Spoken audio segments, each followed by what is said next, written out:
The winter of 1888 didn't arrive in Red Willow County like a storm. It descended like something patient and hungry. In a blink, the prairie vanished beneath a suffocating whiteout. Wind tore across the Nebraska flats so viciously that snow no longer fell. It raced sideways, fast, sharp, endless. Fences disappeared first, then wagon trails, and finally, entire barns faded into the blizzard, as if the land itself were being erased from the map. Yet, in that dead white expanse, as every other light in town faltered behind flimsy walls, an impossible sight emerged. A low, steady, unmoving orange glow. It wasn't from the church, nor the general store, nor any proper house. The light emanated from a place the entire town had mocked for months, the old rusted grain silo standing alone at the edge of the Braddock field. As the storm swallowed everything else, that iron tower, once derided as a buried coffin, still breathed warm light into the dark.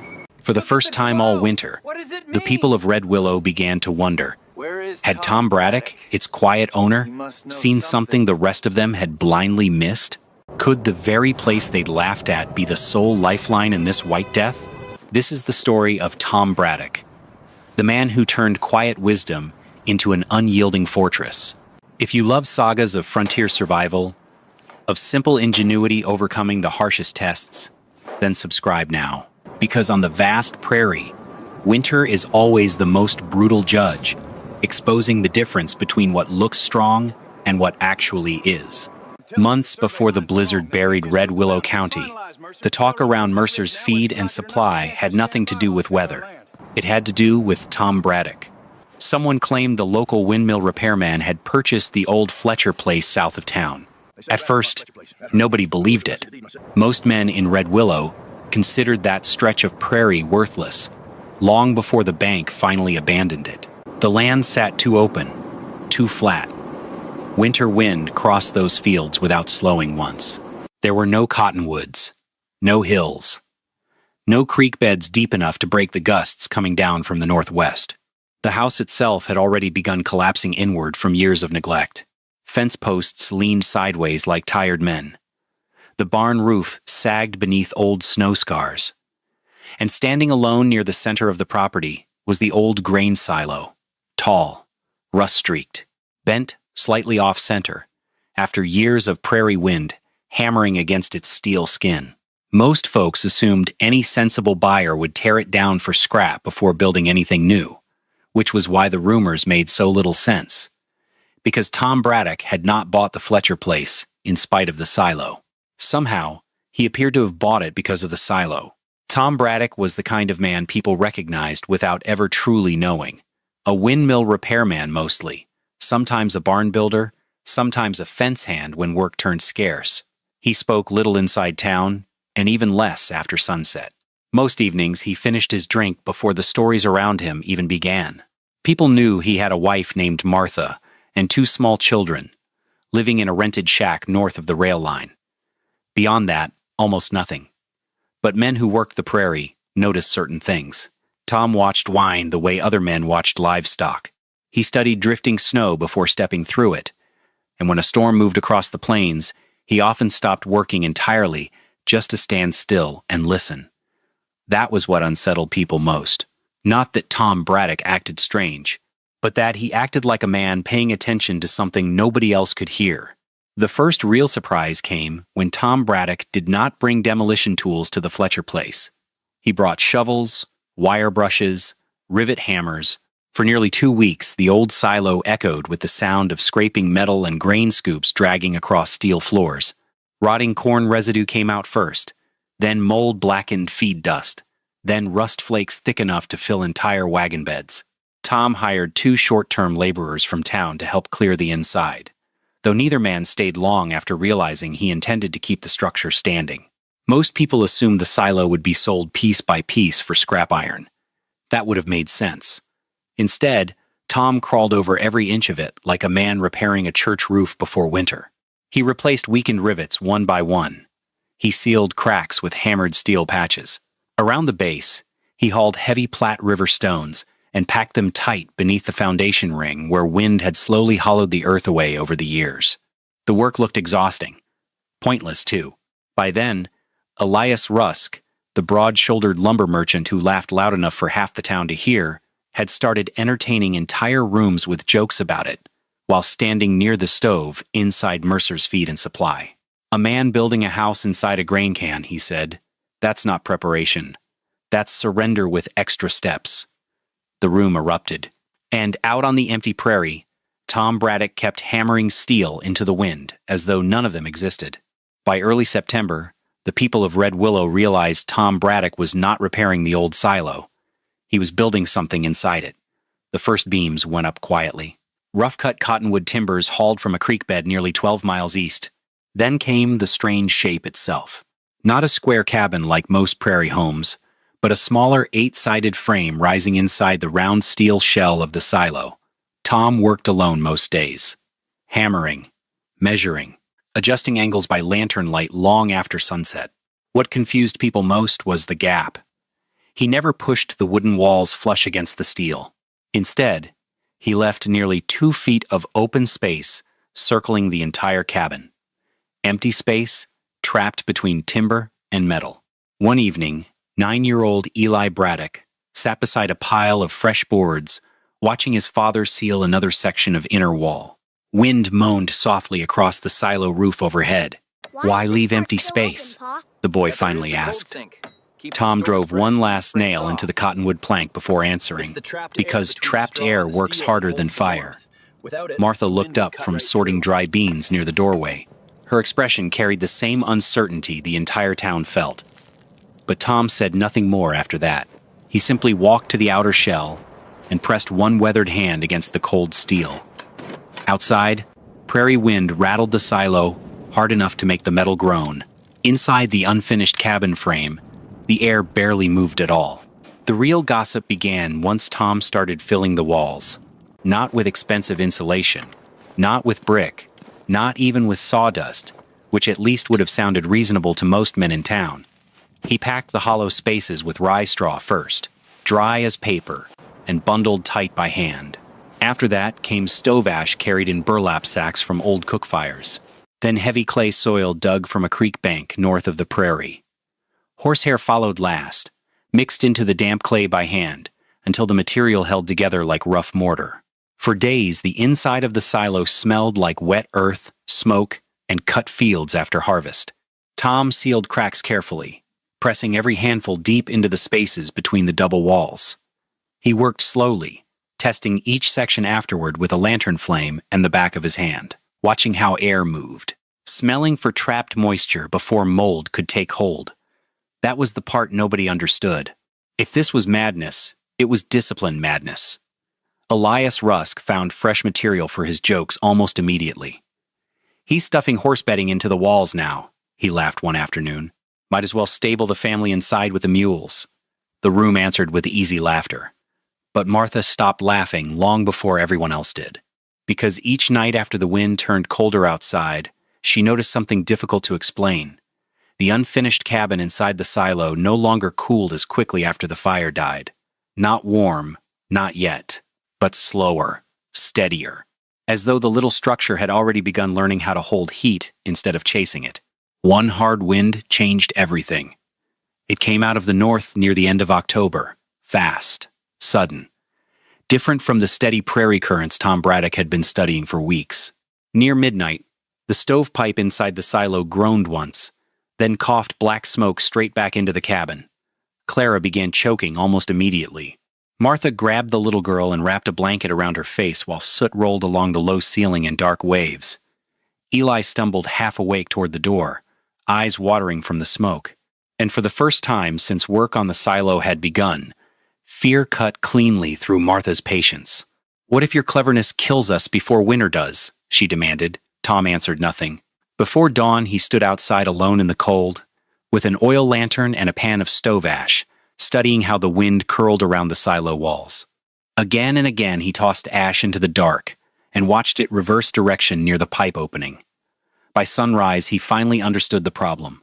The chimney rose too straight. Prairie wind was not sliding past the pipe.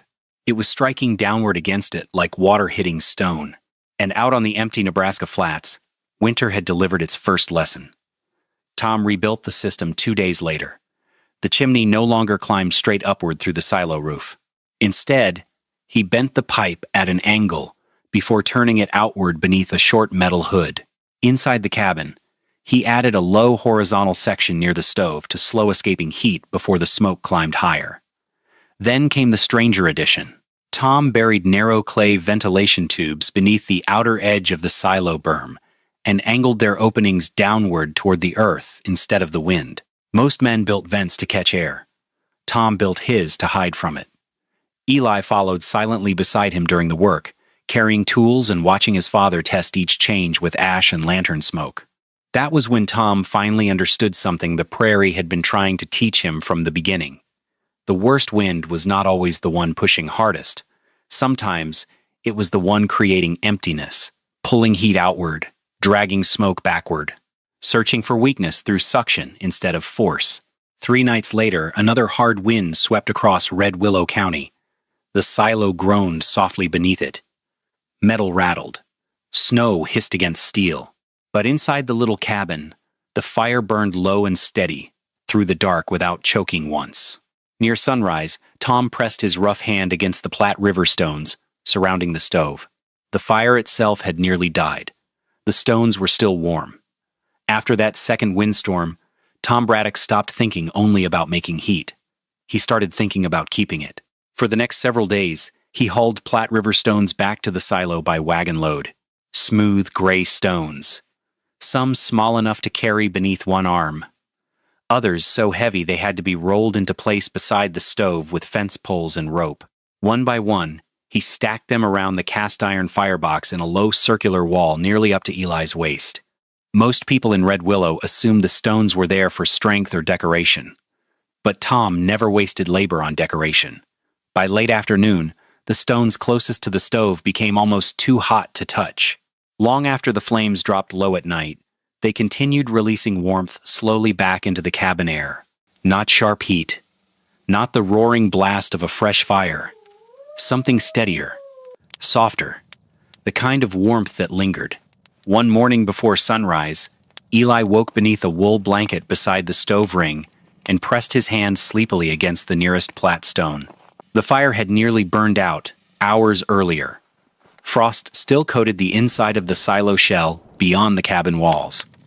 Yet the stone remained warm against his palm.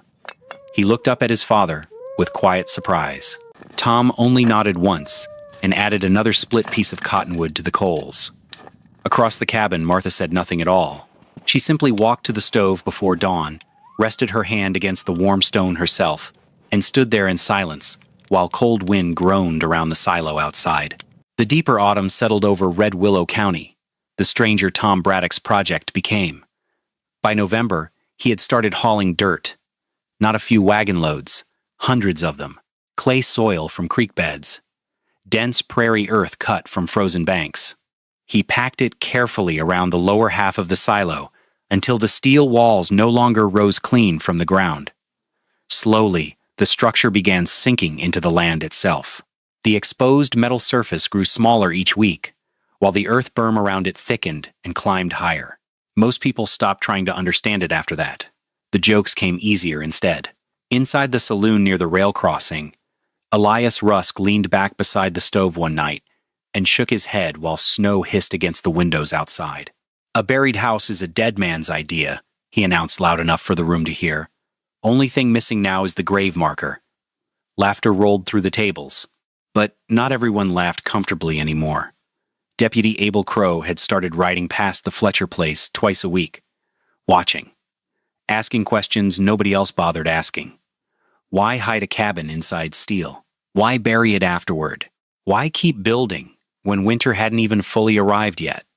Some men quietly wondered if Tom Braddock feared something. Others suspected he was storing supplies for reasons he refused to explain.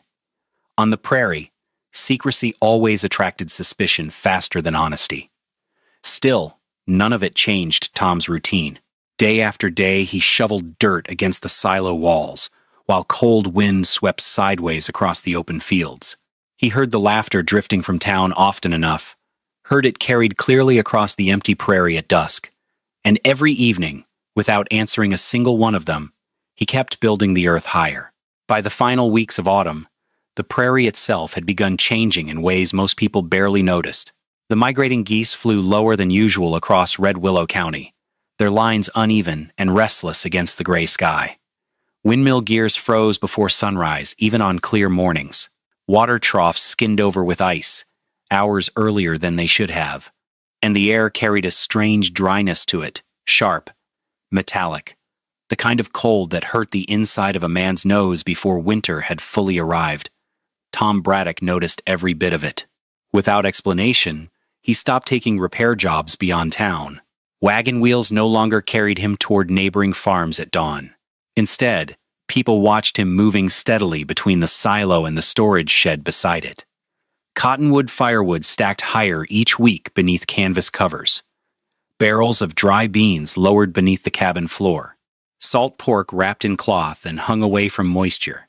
Crates of turnips packed carefully into cold earth below the plank foundation. Nothing about the work looked panicked. That was the unsettling part. Tom never hurried, never warned anyone, never spoke about storms at all. He simply prepared with the patience of a man following instructions written somewhere beyond ordinary sight. Most of Red Willow dismissed it as another strange habit. Winters came every year. Hard winters came every few years. People endured them because they always had.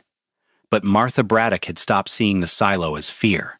One evening, she stood outside the buried structure, watching her husband split cottonwood beside the fading light, while bitter wind scraped low across the prairie grass. Tom paused once to study the western sky before lifting the axe again, calm, certain, almost tired. And for the first time, Martha understood something important. He was not building the shelter because he feared winter. He was building it because he believed winter never stopped testing people who underestimated it. The blizzard did not announce itself with thunder or dark clouds. That was what made it dangerous. The temperature simply began falling faster than normal. The prairie turned still, too still, no fence creaks, no loose shutters banging in the wind. Even the usual sounds of livestock faded into a silence that pressed against the land like weight. Most of Red Willow kept moving through the day without concern. Men carried feed buckets. Wagons crossed town roads. Smoke still climbed from chimneys beneath a pale gray sky. Only Tom Braddock seemed to understand what the silence meant. By late afternoon, he sealed the outer door of the buried silo, checked the clay vents one final time, and lowered the cabin fire to a steady burn instead of a high one. Outside, the prairie looked calm, but beneath that calm sat something patient, watching, waiting, and across Red Willow County, winter had already begun hunting. By nightfall, the cold stopped feeling seasonal. It felt mechanical. Door hinges froze solid across town. Chimney smoke, that should have risen cleanly upward, slammed back down against rooftops and spilled sideways through the streets. Frost spread across window glass from the inside. Thin wooden walls leaked heat faster than stoves could replace it. Inside the Mercer farmhouse, Jonah Mercer kept feeding cottonwood into the firebox until the iron glowed dull red. It barely mattered. Cold still crept along the floorboards beneath their boots. Their youngest boy shivered beneath two quilts, while icy drafts slipped through gaps in the walls like invisible water. The house was fighting to stay warm, and losing. Miles away, beneath layers of packed earth and steel, the low fire inside Tom Braddock's hidden cabin continued burning at the exact same steady pace it had held all evening.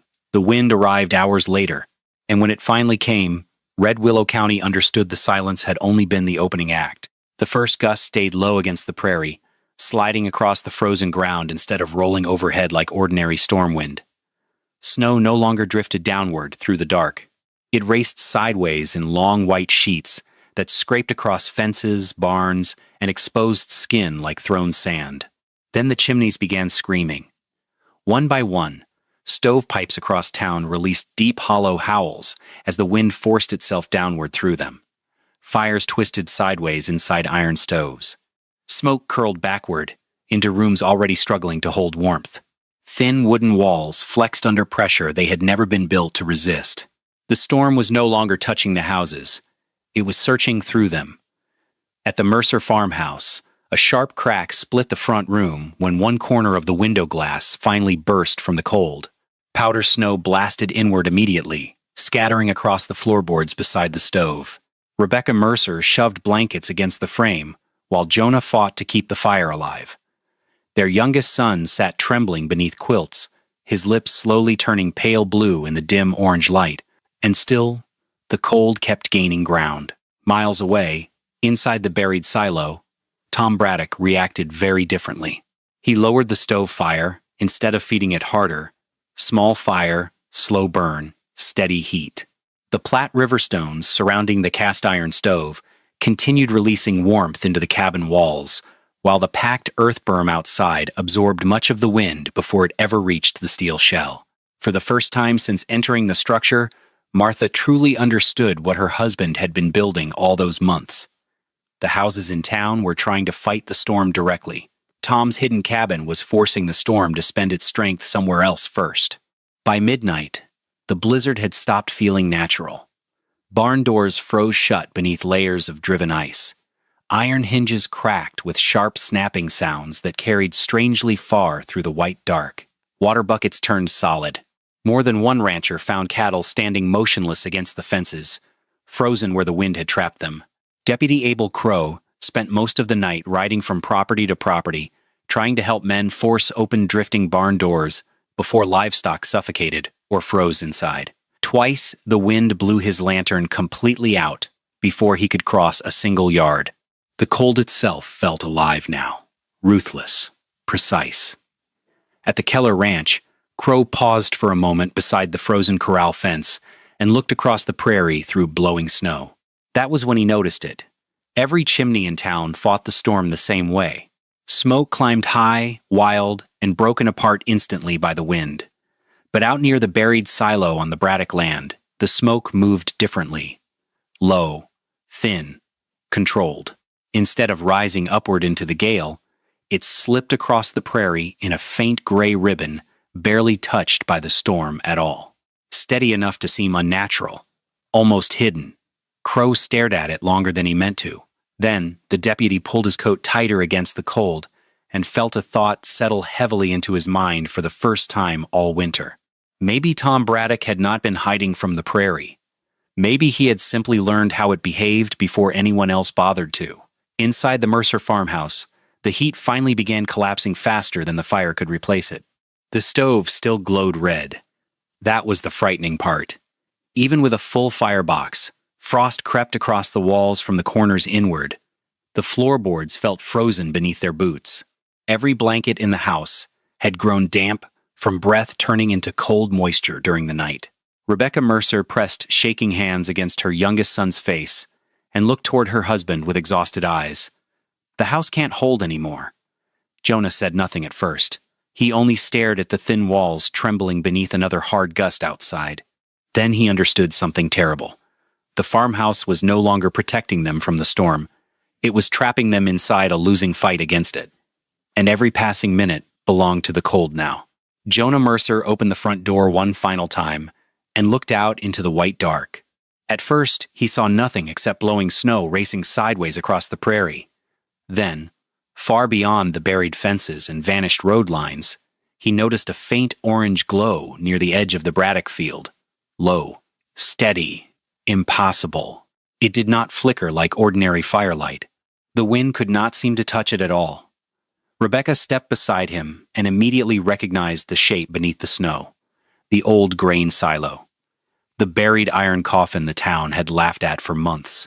For several long seconds, nobody spoke. Then Jonah reached for the rope hanging beside the door, because somewhere inside that storm, the only thing still standing against winter was the place nobody had believed in. The rope kept the Mercer family together once the prairie disappeared completely. Jonah tied one end around his waist, the other around Rebecca, with the children between them. Even crossing their own yard became difficult. Snow buried their legs to the knees, while wind shoved sideways hard enough to stagger grown men off balance. Every breath felt sharp inside the lungs, like inhaling broken glass. More than once, Jonah nearly turned back. The storm erased direction so completely that movement itself began feeling hopeless. But the orange light remained ahead of them, small, constant. Inside the buried silo, Tom Braddock moved quietly through the cabin, checking each part of the structure the way a ship captain checks a vessel during heavy seas. He tested the clay vents for ice blockage, pressed his hand against the plat stones surrounding the stove, wiped moisture gathering beneath the curved metal roof before it could freeze and drip downward. Outside, the wind changed pitch again. Higher now. Harder. Tom listened to it carefully in the silence between gusts and understood the blizzard was still growing stronger. Far out in the white dark, beyond the buried walls, Rebecca Mercer stumbled to one knee in the snow, too exhausted to rise for several terrifying seconds. Yet through the storm, the light inside Tom Braddock's hidden cabin never moved once. The Mercer family nearly walked past the silo before they finally found it. Snow and packed earth had buried almost half the structure beneath the storm. No windows showed through the darkness. No bright lantern light escaped the steel walls. From the outside, the place looked abandoned, dead. For one terrible moment, Jonah Mercer believed they had come too late. Then he slammed his fist against the frozen metal. Once, twice, 3 times. The sound disappeared instantly into the wind. Inside the buried cabin, Tom Braddock reacted at once. He lowered the oil lantern flame before opening anything, protecting the warm air from rushing upward too fast. Martha was already moving toward the stove with blankets and heated water before the heavy inner latch even lifted free. The door opened slowly against the pressure of the storm, and warmth poured outward into the blizzard. Not roaring heat, not furnace heat, something steadier than that. Deep warmth. Held warmth. The screaming wind vanished the moment the door closed behind them. Jonah Mercer stood frozen just inside the entrance, snow melting across his coat while his eyes adjusted to the dim orange glow surrounding the hidden cabin. Outside, winter still raged across the prairie. Inside, it felt like stepping into another world entirely. The inside of the silo did not look like a bunker. That was the first surprise. Jonah Mercer had expected darkness, cramped walls, maybe panic. Instead, he found a small wooden cabin standing quietly inside the curved steel shell like a second house hidden within the first. Cottonwood walls glowed soft amber beneath lantern light. Thick layers of rye straw packed the spaces between the inner boards. The ceiling sat lower than a normal prairie home, keeping the warmth close instead of letting it drift upward uselessly into empty space. And everywhere, the heat felt steady, not overheated, not smoky, not desperate, stable. The Platte River stones surrounding the cast iron stove still carried warmth from fires burned hours earlier. No icy draft crawled across the floorboards. No chimney smoke rolled backward through the room. Even the metal walls of the outer silo remained strangely quiet beneath the storm, because the packed earth berm outside absorbed much of the wind before it could strike the steel directly. Martha moved carefully through the cabin, checking blankets, drying gloves, and rotating heated stones near the children, with the calm rhythm of someone tending a ship already built for rough water. Nothing inside felt accidental. Every corner revealed another choice Tom Braddock had made months before the storm ever arrived. Rebecca Mercer stood near the stove, staring upward at the hidden structure in disbelief, while snow melted from her coat sleeves onto the floor. "How is it still warm in here?" she finally whispered. Tom looked once toward the buried outer walls beyond the cabin frame before answering, "Because the cold can't reach the fire fast enough." No one spoke after that. They could hear the blizzard raging somewhere beyond the steel shell, wind screaming across the prairie, snow striking the buried silo in hard, dry waves. Yet inside the hidden cabin, the air remained calm enough for children to sleep beside a low fire. And sitting there in the steady orange glow, Jonah Mercer finally understood the truth. Tom Braddock had never built the silo to fight winter head-on. He had built it so winter would spend itself before it ever reached his family. The knocking continued through the night, sometimes faint beneath the wind, sometimes desperate enough to rattle the steel shell itself. Families followed the same strange beacon across the prairie, one after another, chasing the low orange glow barely visible through the storm. Each time the outer door opened, white wind burst violently into the entry passage, with snow swirling around boots and coats. Then the heavy latch closed again, and the warmth settled back into place as steadily as before. Tom Braddock never wasted breath on speeches. He never reminded anyone who had mocked the silo during autumn. Never once said, "I warned you." He simply made room, shifted supply crates, checked the clay vents for ice, passed around heated water, added another split log to the stove only when necessary. Martha organized blankets and sleeping spaces with quiet efficiency, while children thawed beside the plat stones, wrapped in dry quilts.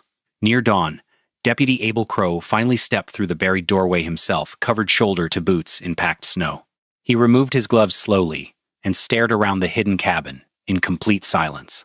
The deputy's eyes moved from the double walls to the low ceiling, to the steady stove, to the warm stones still releasing heat hours after the last heavy fire.